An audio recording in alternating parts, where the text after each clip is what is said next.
My name is Michael Reynolds. I work for Europa Editions, the publisher of Kavita Bedford's book Friends and Dark Shapes. Thank you very much for joining us this evening. We're going to have about 30, 35 minutes, 40 minutes of conversation, and then we will open up the floor to questions from you if you have them. You can put those questions into the chat if you would like to ask either of our guests a question this evening. And speaking of our guests, I would like to introduce and to thank Brian Washington. Brian is a writer from Houston. His fiction and essays have appeared well everywhere. I think Brian is the right way of putting it.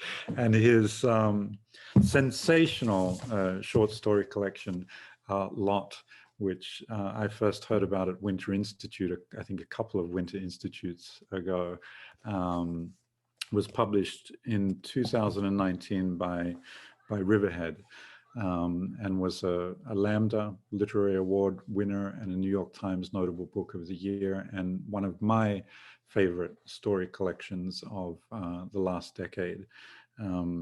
Brian's debut novel, Memorial, was published last year, and that too was a New York Times Notable Book of the Year, as well as a Entertainment Weekly and LA Times and Washington Post, and there's a long list of places where it was named Book of the Year.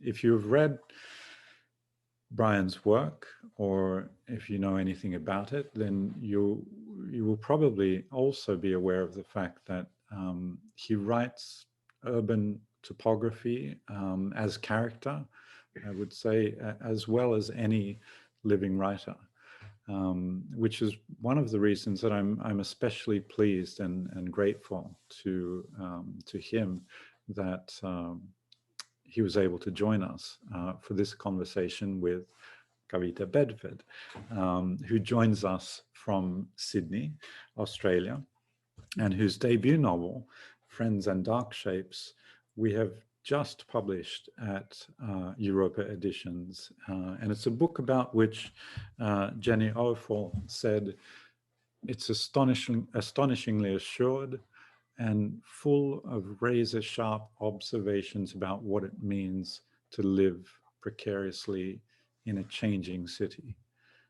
These two writers have so convincingly written about our urban spaces, about the urban space, and about the point at which our psyches and our traumas and our lived experience meet those cities and those urban spaces that we all inhabit, and all of which, I think, particularly at this time, all of which are more changing, more in flux than ever, in ways that obviously we might never have suspected.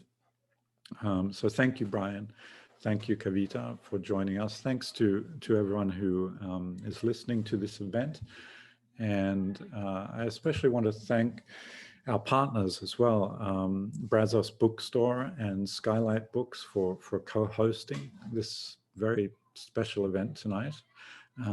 Thank you very much to both of those places. And well, without further ado, I'll turn it over to you, Brian, and to you, Kavita. Many thanks, Michael. Kavita, it's an honor to get to talk to you about your book this evening. Thank you. It's so lovely to be here and get to talk with you as well. I've been fangirling off your work for a while, so it's beautiful to actually get to talk to you. That's very kind of you. I came across your novel as a recommendation from a friend, and she was just so keen on the way that you captured not only the world of your characters individually, but the larger world that they inhabited simultaneously. The way in which the city that you depicted and the nooks and crannies of that city were as emblematic and as full of personality as any protagonist in and of themselves, so that everything felt so integrated. And reading your novel, I felt the exact same, you know? I mean, it is so nuanced and it is so deeply and finely wrought. And I think the first question that I'd want to ask is what was the impetus for not only wanting to write this particular narrative, but writing a narrative in which place was so much a part of the conception of what the story is and where the story ultimately led? Yeah, thank you so much. I mean, I think there are a few entry points into this. One was definitely around what I was reading and what I've loved reading. I love reading literature of cities. And I think sort of growing up a lot with, flaneur novels, which, actually this novel rather audaciously tried to attempt at the very beginning in its first guise. I tried to actually write a flaneur sort of novel set in Sydney that went rather horribly wrong, actually. But that definitely built up so much of what I was interested in. And yeah, I think there were huge components as well around growing up reading so many novels of cities. And most of those tended to be from here, New York and Paris and Dublin, like the amazing big cities of the world. And I kind of grew up reading that literature. And I think one part was all these coming of age stories that I was sort of so shaped by. I was also starting to realize that I didn't actually recognize any of the streets from my own city or where I came of age. And there was a part of me that I think is actually a really amazing, aspect of globalization as well, where, I have friends from all over the world now. And in some ways, we almost have a shared growing or coming of age stories. We sort of listen to similar musics and that already put us into a pile. Literature already created a bit of a sensibility. So in one way, it was this very amazing force that was able to actually bring close together with people that, aren't from your country or your city, because of, that kind of breaking down of borders and that incredible aspect of how much art actually flows over. But there was another component where I realized, I sort of wanted to know what it would be like to see something like Sydney treated like those major cities. And it's, a city that, like so many, is going through very specific things, but also very universal issues around displacement, around migration, around questioning, how people actually make a home here, and socioeconomic factors as well. So I kind of wanted to look at Sydney quite specifically and in a kind of nuanced way, but very much wanting to tackle kind of bigger issues that I was grappling with in my own, in my sort of head.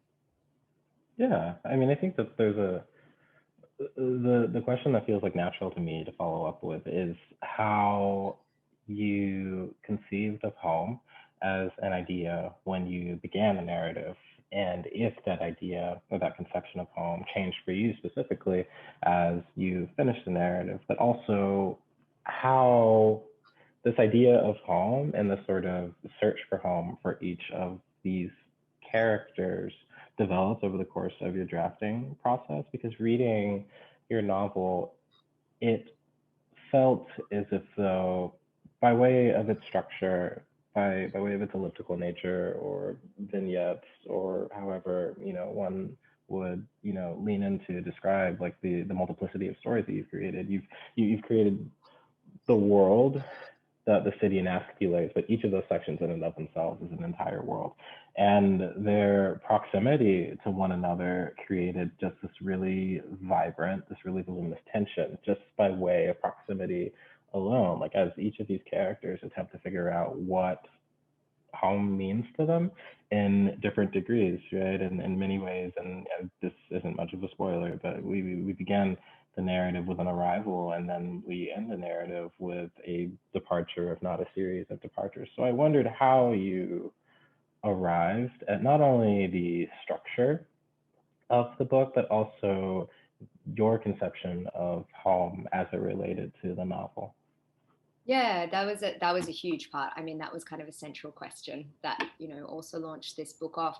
I think so. The book itself is a young unnamed narrator who is dealing with 1 year after the loss of her father, and she moves into a share house where they're trying to actually put together this fabric of a family, going through sort of questionnaires and applications of various share house participants or tenants. And so there were a couple of questions around that. One was I wanted to look at how loss is actually a kind of starting point for also belonging. So how, the loss of someone very pivotal, like a parent, in a city that you've grown up in as well, starts to reshape and reconfigure what that place is, in senses of alienation, but also in senses of do I actually belong here anymore now that someone has departed. So I think that was one of the sort of questions for the narrator. But as much as I wanted that sort of personal, that protagonist searching for those questions, I was really looking at so many people in a city and what does it mean, to live in a large city now, where we're dealing with so many issues around housing and what is a home. So one way to do that was to look at the idea of a share house. And it was actually through talking with a very good friend of mine that she sort of also sort of helped me build that arc about a share house, because it was something that I think is also quite, I know it happens in a lot of places, but it's also very specific in Sydney. It's a real kind of rite of passage, but also because of housing prices here, like so many big cities, people are kind of forced to live in share houses as well. So there's this idea that, beyond the stage that it's sort of become fun and, you're post all the sort of coming of age stuff, you're actually trying to build ideas of family and home. But because of housing and affordability and crisis like that, people are forced to or create an idea of home and family with often strangers. So I had these 4 people coming together who were almost trying to emulate an idea of a kind of modern day family through the kind of day-to-day. And there's a lot of day-to-day activities that go on in the share house and, trying to grapple through ethical, moral sort of issues as well. Like, do we hire a cleaner as kind of gentrifying middle class? Is it okay to bring someone in as, and pay them, and the implications of that? And I think class is something I was incredibly, especially middle class, particularly interested in.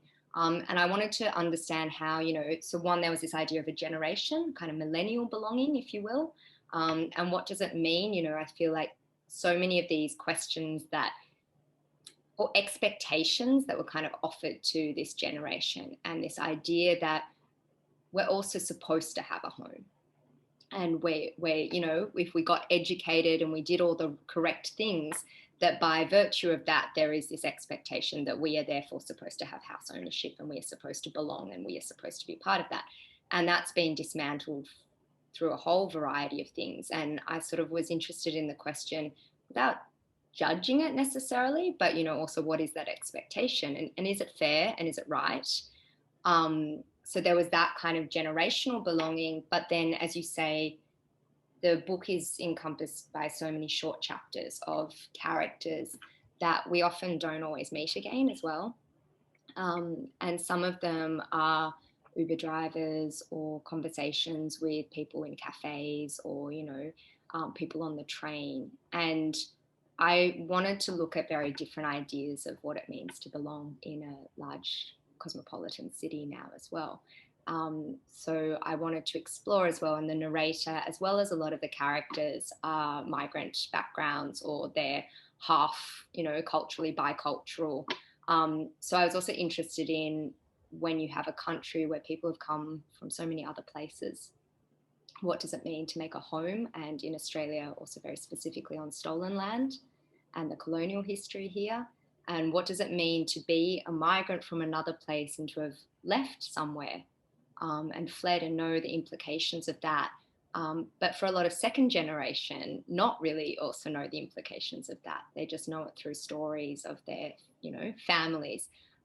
So what does it mean to sort of grow up with those stories and then be trying to make home while you're also part of the problem of gentrification and displacing other people from their home as well?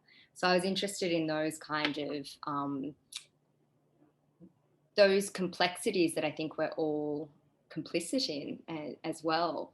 And again, without trying to judge that, but looking at what does it mean for a whole host of people now, whether it's refugees, migrants, Indigenous people who are being misplaced or displaced, young middle class, gentrifying professionals, homeless, and people who just live on the fringes of a city, and trying to understand where their voice fits into what a narrative of a city really is that we also export out. And so many of those questions, really all of those questions, are so finely interwoven into the story itself.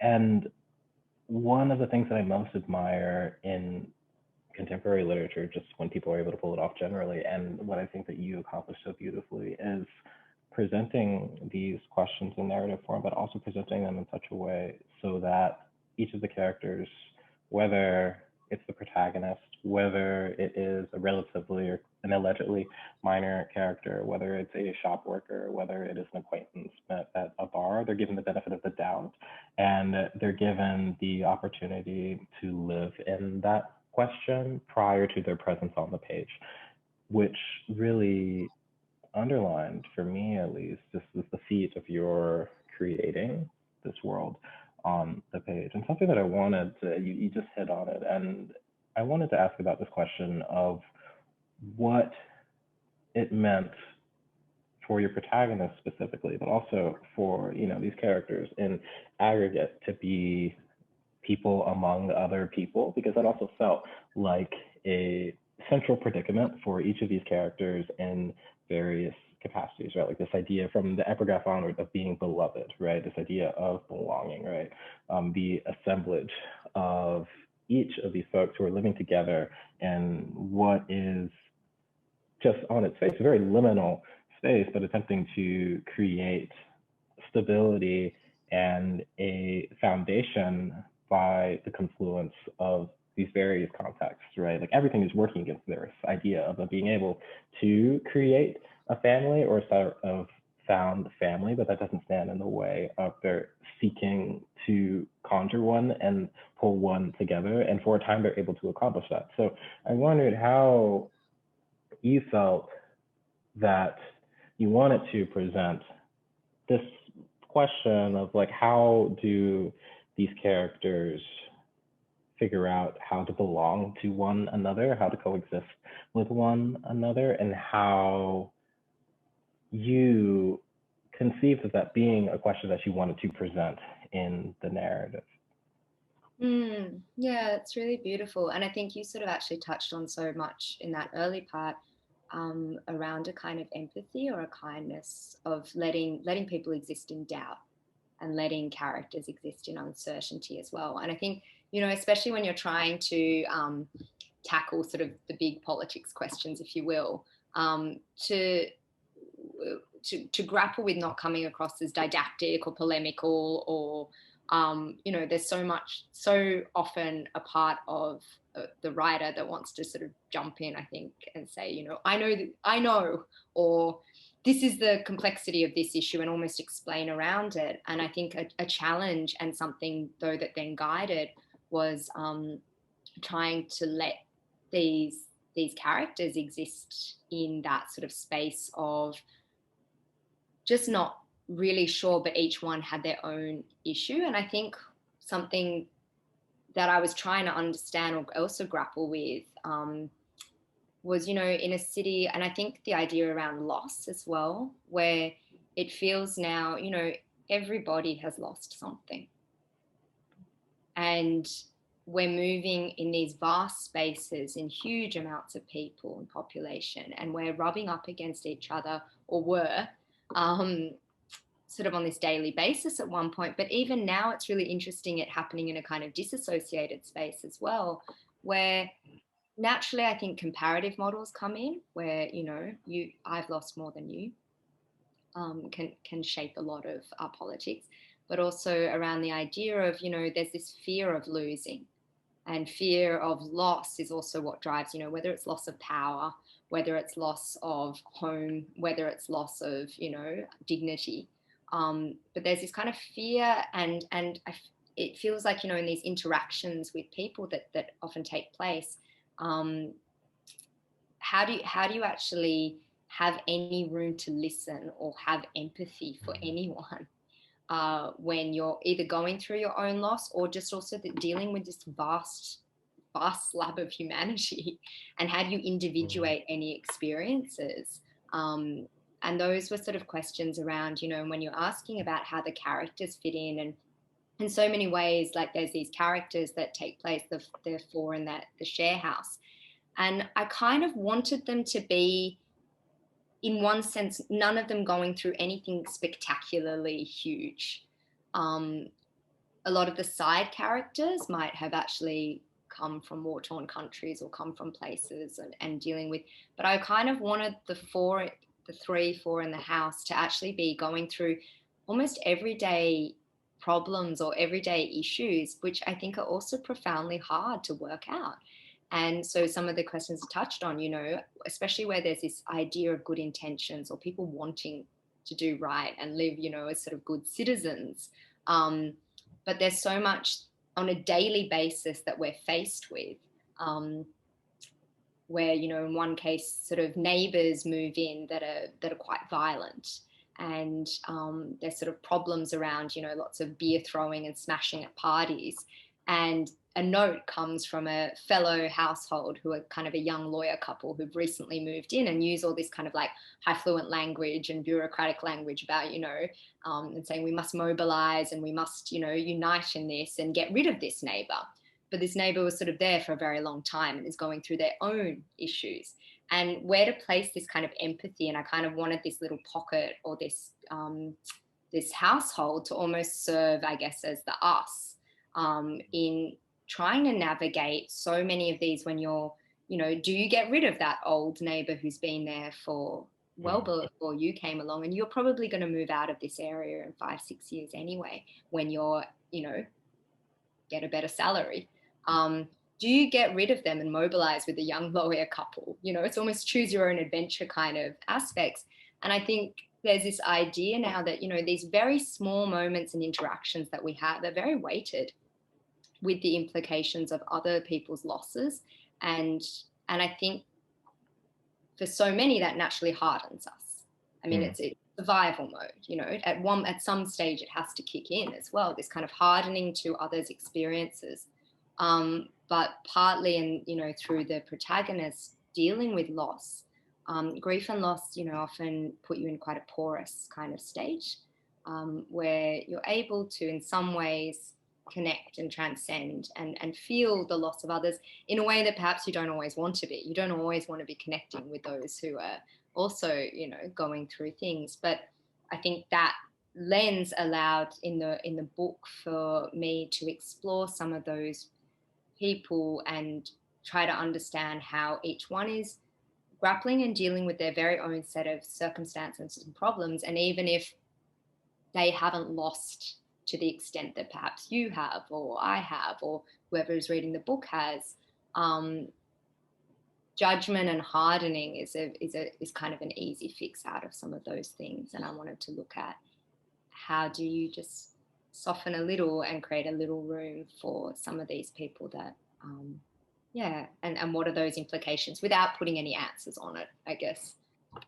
Yeah, and the not only is the question as it's presented in the novel beautiful, the execution in and of itself is beautiful, because it's just as you said, right? Naming the thing in many ways nullifies it as far as narrative is concerned, and each of the characters is aware or hyper aware of the ways in which their specific scenarios are contextualized, or the ways in which their specific scenarios exist within the contours of their neighbor's own narratives, or the narratives of a major newspaper, or the narrative of like a blog, let's say, and how those narratives are connected, even if only they're sort of intermittently connected. But I think that the question that I kind of wanted to follow up with, and it's sort of tied to this question of like what is inherited, right? Whether it's sort of a macro level inheritance, like the sort of burden of a city, or a micro or an allegedly micro level inheritance, like the burden of a family or the burden of a history, is the way, and well, it's a two-part question in many ways. The first is like, how long did it take you to write this book? Which will lead into the second part of that question, which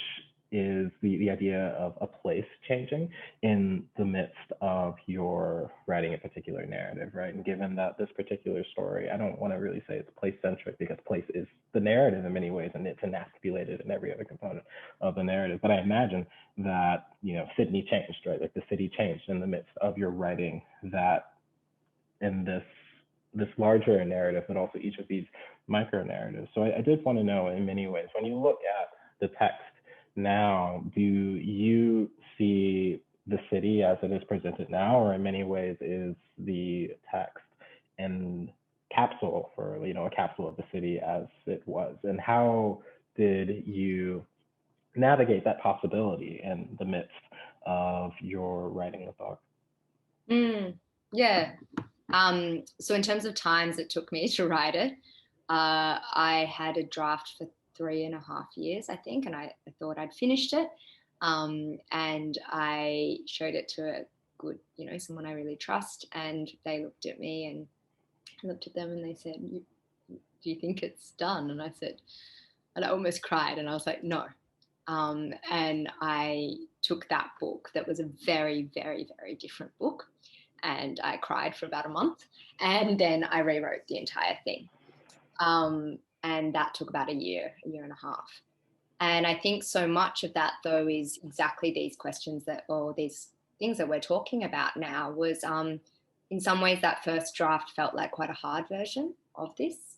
And it didn't have, and I think I was saying recently, I actually was listening at the time to George Sanders' podcast, where he was just talking about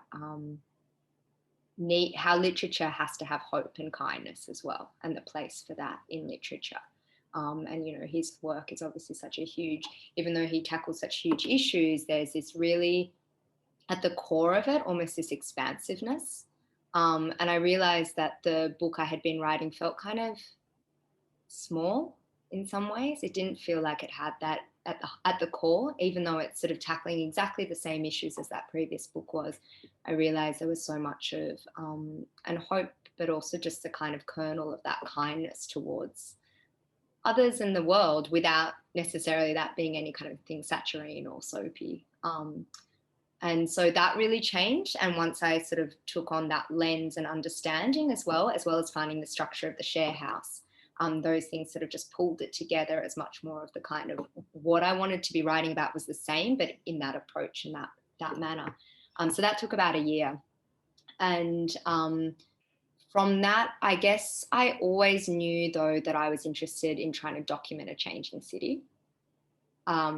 And my background as well, and my parents' background is in anthropology. So I think there's always been this kind of lens, kind of observer lens, just instilled in me from, very young age, that's always kind of like kept notes and always kind of documented along the way. And I think so much of what I was interested in as well is I think there's this very specific kind of grief and heartache around watching cities change before our eyes. And it's something that is happening in so many places, and that's such a rapid state now as well.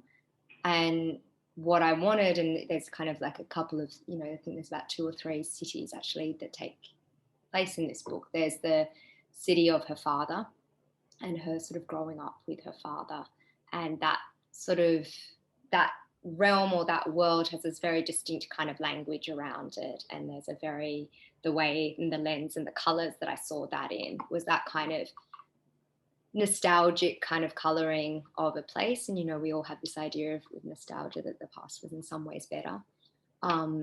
So there's that kind of coloring around the fathers, but also that it was a safe world, and that it was a secure world, and that it was a stable world, and that was where the barber shop was, that was where the corner store was, that was where the fruit store was, and it will remain because we trust in that. And then her city of her coming of age and growing up with her friends, and it feeling like, in the 20s, late teens and 20s, feeling like a city is completely yours and you're the first to ever discover it.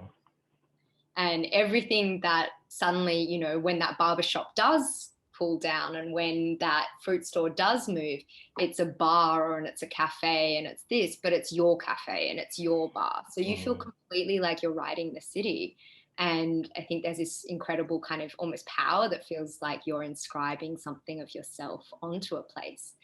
But then when that next move happens, when you're older, and suddenly that bar and that coffee shop that you built is now a block of apartments for, you know, a housing population, and it's all looking sort of smooth and in this sameness, you know, and the kind of devastation of that. But that's probably a city that is being inscribed by a totally new set of people.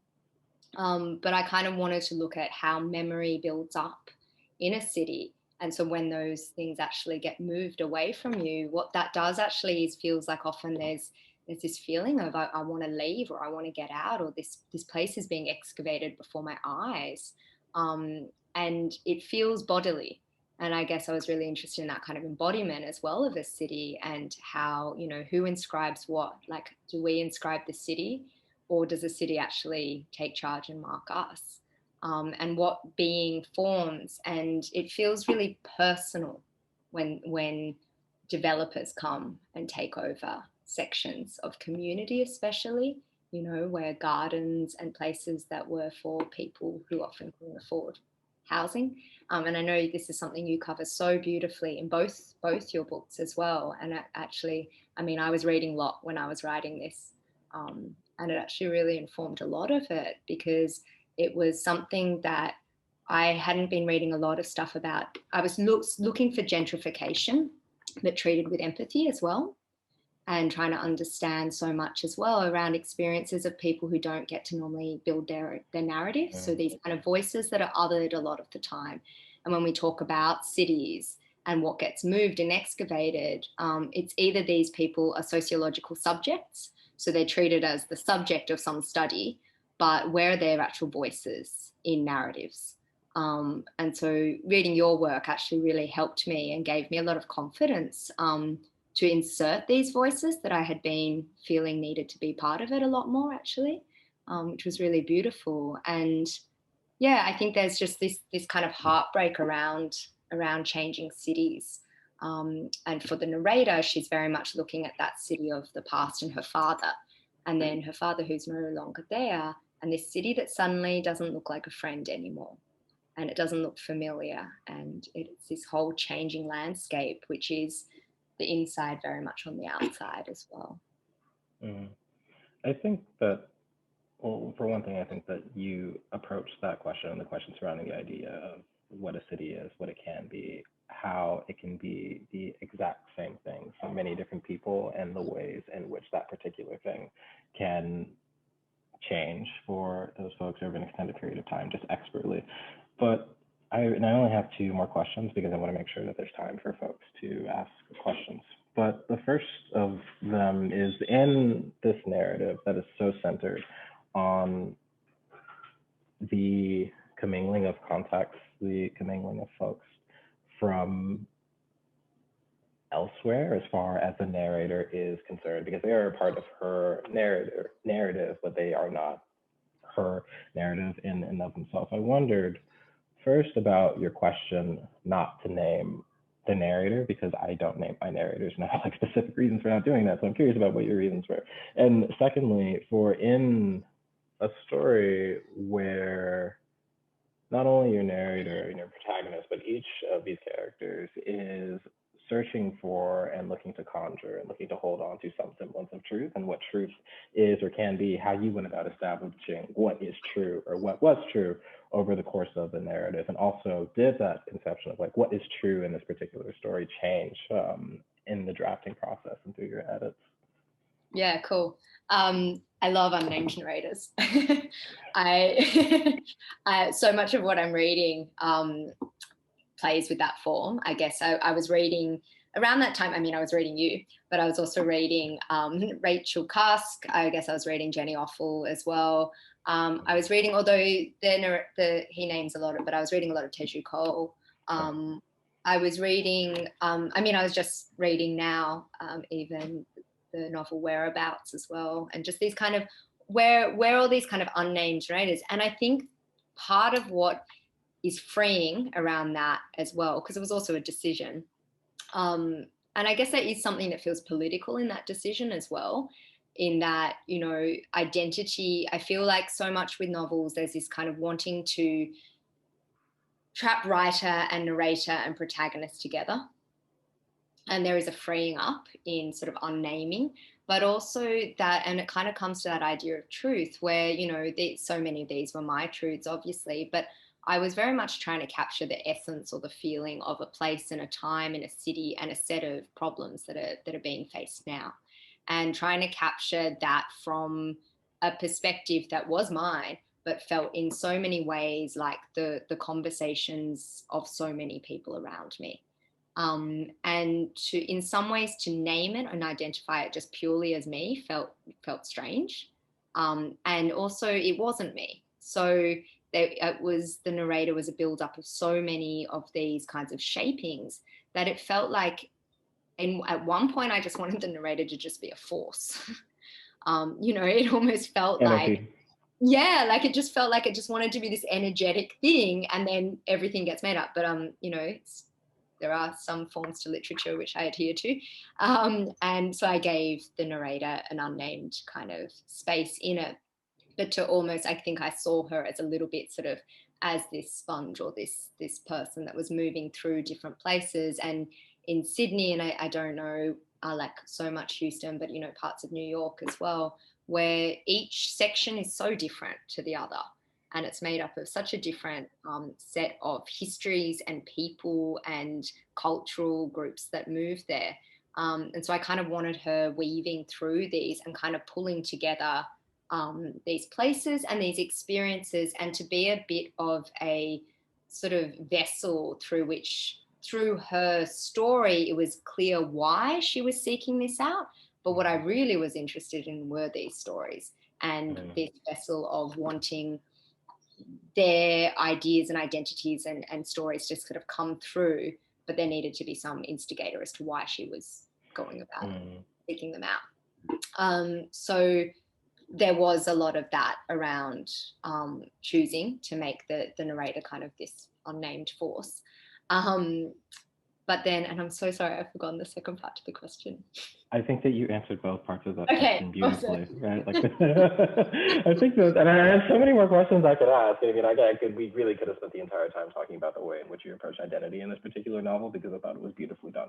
But not to digress too far, I suppose like the last question that I wanted to sort of end on was this question of questions, right? Because at the very beginning, you spoke a bit about the questions of which you entered the novel with. So I suppose what I'd want to conclude my piece with is, what questions do you have now, and what are you exploring now, and what narrative threads do you feel that completing this novel, and really being on the back end of this novel, because there's completing the novel and then there's the space before the novel comes out, where has it led you as far as, you know, your line of inquiry and your lines of inquiries as far as like, what is a city, what is the relationship between a city and a person, and really how folks are able to make a life in the midst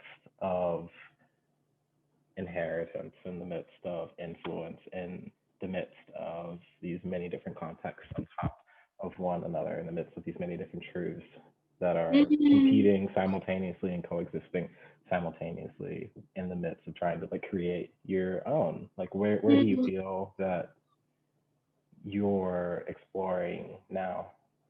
That's so beautiful. Yeah, it's such an interesting one. I guess a big part of it was sort of, again, what I touched on, where I felt like moving from a hardness to a kind of empathy lens was actually a really huge part of it.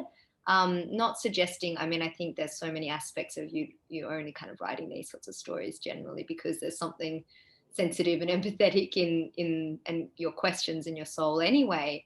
But perhaps there was a little still fear of being too vulnerable and being too empathetic, and that still seeming as something that was, you know, as much as we read all these thought pieces around it, like still feeling a bit fearful and still feeling like a weakness. And I think actually moving through the book and exploring what a city, and it's interesting because I think for me, I've always grappled with Sydney.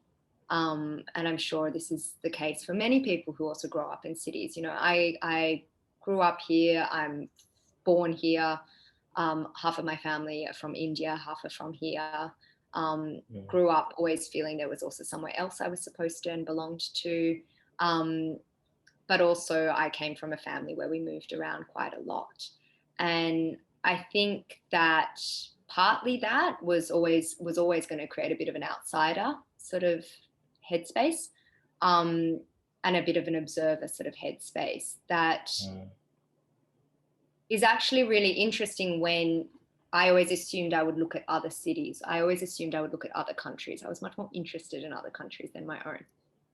And I never would have thought, if someone had told me a few years ago that I would write a book about Sydney, I never would have thought. I wouldn't have believed them. I mean, it was the last thing I was interested in. And I think for a whole host of reasons, actually going through the process of writing through a city and actually being able to also, you know, kind of put some of your anger towards a city, and what is that about as well.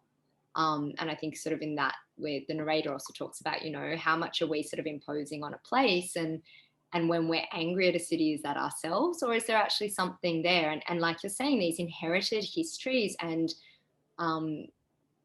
cultural kind of mannerisms and ways and approaches and lenses and things that you just don't feel part of in any way, shape or form. And I think, you know, strange way writing through that, it's been really interesting actually, because the book came out in Australia in March, and so many people writing and contacting me about, oh, this is how I feel about this city too. And that's actually been this really incredible connector, where you sort of think, okay, if we're all also going around feeling these similar sort of outsider spaces, and feeling like, sometimes almost feeling like a city has betrayed you in some ways, which is a really bizarre but profound kind of thing. And I think there's so much emotion riding on city spaces that we often brush over. And I think it's been very interesting going through sort of the, you know, this book coming out actually during the whole time of this pandemic, where some of the questions that I felt were probably a little personal in some ways. I mean, I knew they were of a universal nature, but personal in the sense of disconnection to a city, and feeling grief and limbo and towards others, is now sort of happening on a global scale. And it's really interesting talking with people who are saying, you know, and are going through stages of grief, through not being able to access the life that they had once. And I find that so profound, and also almost feel like there's almost this part that's started to become like offering advice around, you know, what it feels like to actually just completely walk away, but not from choice, of the life that you once had, that was safe and secure, and the lamppost was there, and you went and got your coffee in the morning, and you had that routine, and then you saw your colleagues and you bitched about them in the evening, but it was safe, you know. And what happens when those kind of routines and spaces and city kind of landmarks, in this space, you know, us all doing everything online and in our interiors, has led everyone very into their interior as well. So I think that's been a really interesting thing, actually working through with the book and coming to these questions now of how profoundly universal so much of this disconnection is, and what felt like some personal questions was, you know, muddling through, was also felt like it was you know, there must have been something tapping into, or this thing that is also going on a much broader scale, and I think feeling connection in a way to so much of that as well, and knowing how important it is to share those experiences as well. I think that we're also lucky that you are investigating these questions and spending time in these questions. And I can honestly say, like, as far as my own reading of your book the first time and then the second time are concerned, like you not only expanded my sense of what these questions were, but you also created new questions. And I'm just really grateful that we have this book, and really grateful that we got to talk about it. So I'd like to yield the rest of my time to folks who have questions. But thank you so much for this book, and for spending time with these questions, and just very much looking forward to your exploration of more questions going forward. Thank you. That's so generous and beautiful. I really appreciate it. And the questions that you asked as well, so thoughtful. So thank you for that. Thank you both. That was a moving and erudite conversation, and I'm very grateful. It was beautiful. It was wonderful to listen to. Thank you for your questions, Brian, and your answers, Kavita, and just this lovely rapport that you guys had as interlocutors. It was lovely to watch. And I'm not sure if I'm necessarily going to spoil it with any questions of my own. And perhaps, Kavita, if you're okay with this, we could hear a short reading, if that's okay. Yeah, sure. Yeah, all right.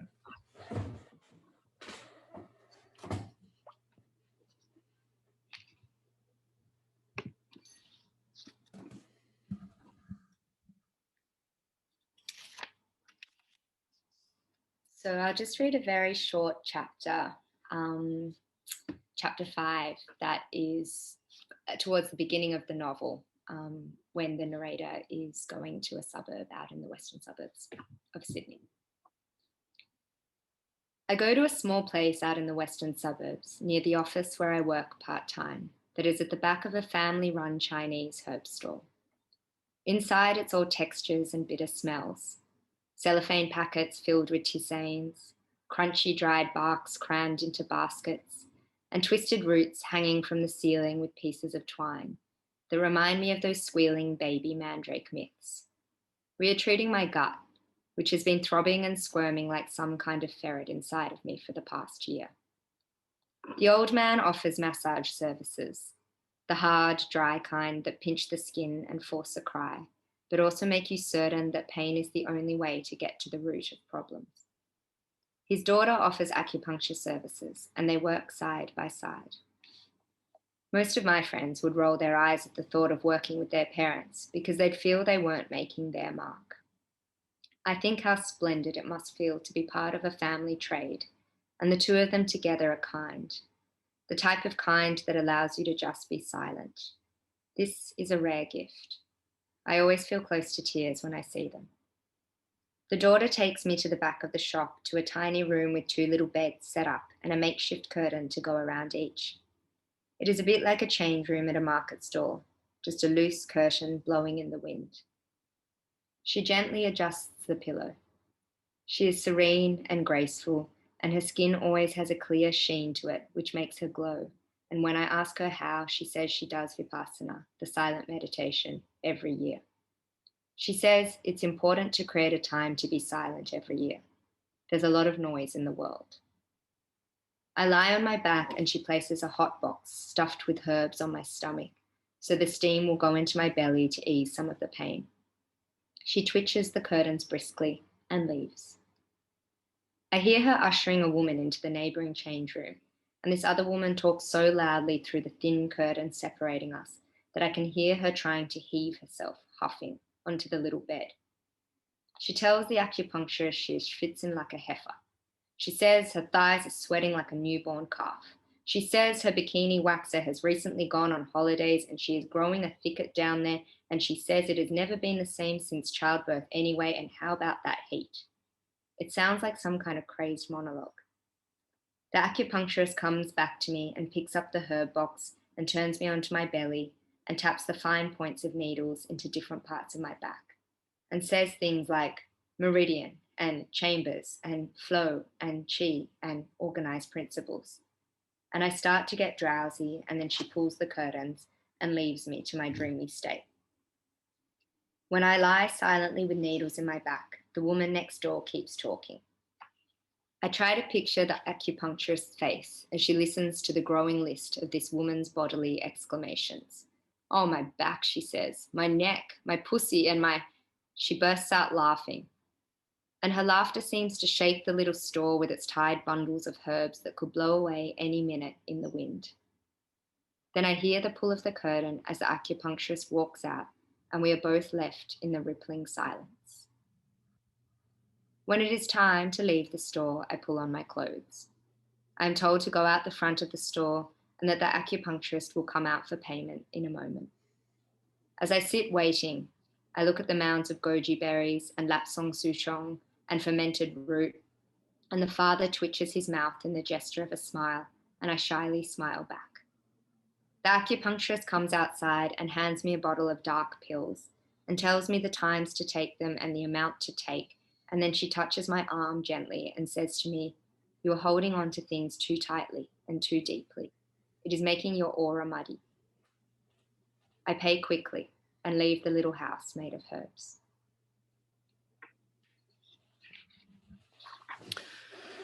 Thank you so much. I promised that we would let you go after your reading, Kavita, but I've had a question come in while you were reading as well. So I think I might ask that. And it's about the Sydney and the city that your parents lived in, and to what extent that city sort of influenced your perception of Sydney, and whether it left you with sort of also a nostalgic sense of the city. Yeah, in many ways, of course. I think, we all grow up listening also to our parents' stories. And I think there's an interesting thing around living in a city that your family also lived in. And that's not everyone's experience of a city, where people have moved around, but having sort of, in this case, my father and Renee's father, growing up as well in the city. So own coming of age in so many ways is shaped by someone else or your parent telling you about their coming of age in a place. And I think what I was trying to do in some of the book was also capture the city of that era and that time. But I did, for purposes of plot, narration, and a whole series of things, keep the focus a little more on the city of kind of close then and now, because I think there's so many aspects. And at one point I even had at the early stages of writing this book kind of thought I would do a whole historical component to it, and it just it's like all these things that you think you're going to do right at the beginning and you start going down that wormhole of history, and I realized so many books have been written about that, and that actually those weren't the questions that I was specifically interested in, and they were going to completely bog me down, and also create historical accuracy as a requirement for this novel. And those weren't the questions for me. So yes, they definitely shaped, but they weren't the things that I decided to fully follow through, because I think I was interested in a city as a universal space as well.